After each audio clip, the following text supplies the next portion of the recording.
pues superior para poder debilitar todo lo que viene por debajo. Primero hay que discriminar. Primero hay que hacer la actividad de discriminación para que la persona se dé cuenta cuándo comienza a hacer esto, cuáles son los factores que están controlando esta actividad.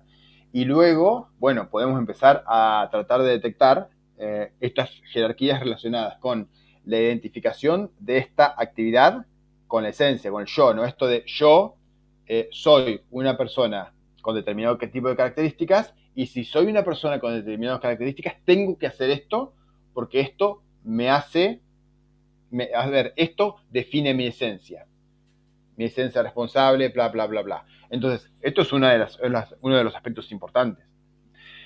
Otros aspectos importantes son el otro tipo de creencias que implican reglas. Tengamos en cuenta esto. Las creencias se pueden especificar según un determinado tipo de reglas que me indican qué hacer bajo determinadas condiciones y de qué manera están controlando el comportamiento aversivamente. ¿Por qué?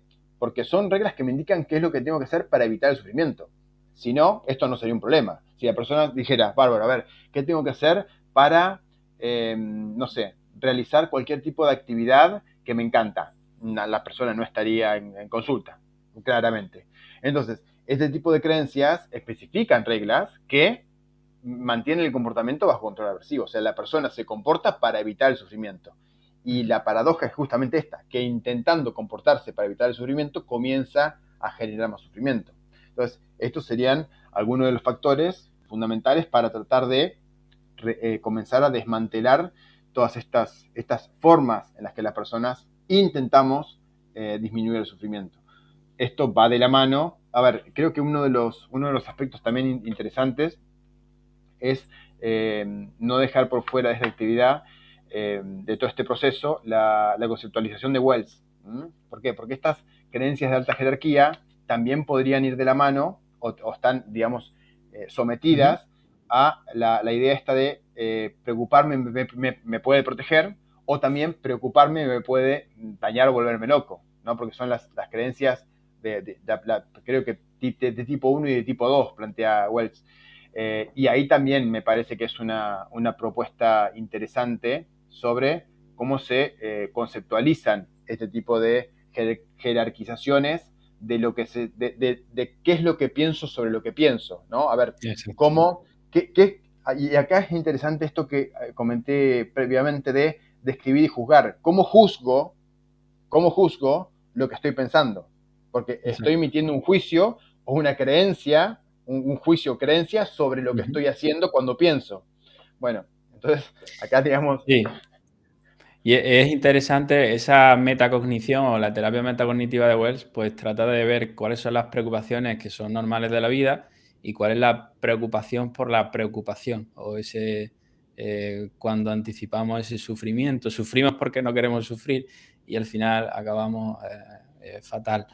Y sí que lo interesante del modelo es reducir no la frecuencia o el pensamiento, sino la credibilidad, que al final es lo que estamos tratando de proponer.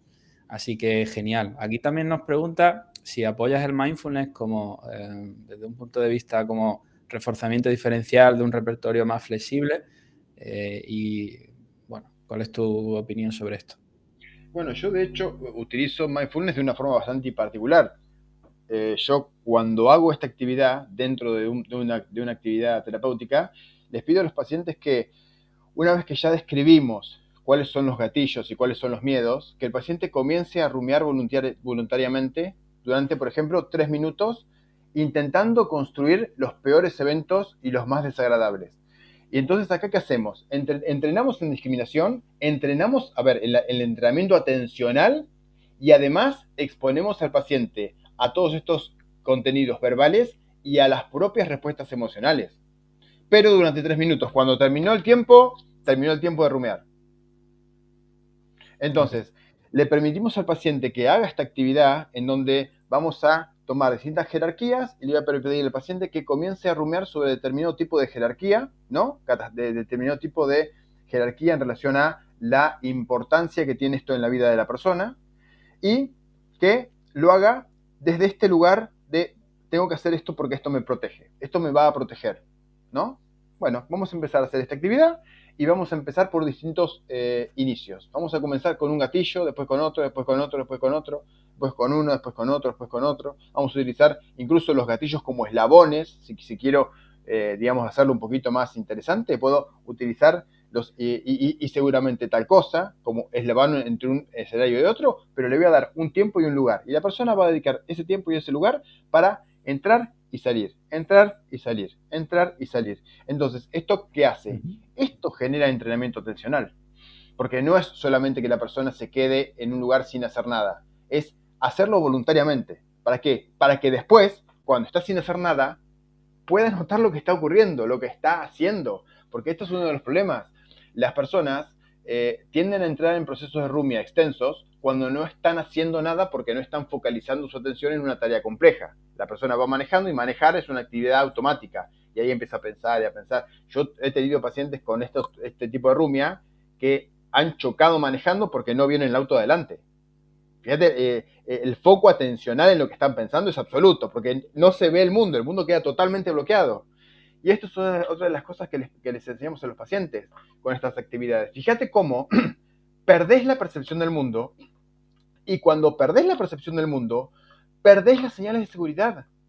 Si vos estás en un lugar y estás tan perdido y tu atención está tan focalizada en lo que estás pensando, que las señales de seguridad que te da el ambiente no las vas a ver. Y si no las ves, no las registrás. Y si no las registrás, no podés notar que esto no es peligroso. Es muy interesante ese efecto paradójico, ¿no? Para entrenar y ayudar a discriminar y exponer. Así que creo que es una herramienta muy valiosa para nuestros oyentes. Finalmente nos preguntan qué son los gatillos o los triggers y cómo los podemos identificar, ¿no? Bueno, ya sabemos que el análisis Sí, funcional aquí es clave. sí, pero Eh, estuvimos hablando un rato largo de eso. Me Totalmente. parece que Juanjo se perdió la primera parte, que estuvimos hablando de el lugar, el momento, la interacción terapéutica como lugar para discriminar, los familiares, las expresiones de los, a ver, la gente que convive con la persona y también las expresiones de los familiares que criaron a la persona. Tenemos una gran cantidad de posibilidades para intentar detectar y jerarquizar, ¿no? En orden de frecuencia y aparición estos gatillos o estos anzuelos, porque también es una forma de decir, a ver, es como que lo mordí y lo mordí y ya me metió, ¿no? Entonces, conceptualizarlo como anzuelo o como gatillo es bastante representativo y bueno, después el resto de la actividad que implica notar qué estoy haciendo, para lo cual hay que entrenar la actividad y entrenar la atención. Vale, remitimos entonces a esa primera parte donde se hablan de una forma más extendida sobre los gatillos y finalmente, ¿qué recomendaciones daría a los terapeutas donde se encuentran con casos, con una rumia bastante pues, cronificada y extendida y que además la cultura lo promueve? ¿Qué recomendaciones personales a un nivel terapéutico? Porque a veces nosotros nos enganchamos con el contenido de las Bueno, personas. uno de estos problemas es que nos han enseñado a hacer reestructuración cognitiva a todo lo que hace sombra. Entonces nos tentamos en hacer reestructuración cognitiva con, uy, ¿no será que tal cosa? ¿Y qué evidencia tenés a favor o en contra de que, bueno, imagínense si tratamos de reestructurar cada pensamiento gatillo, cada pensamiento intrusivo?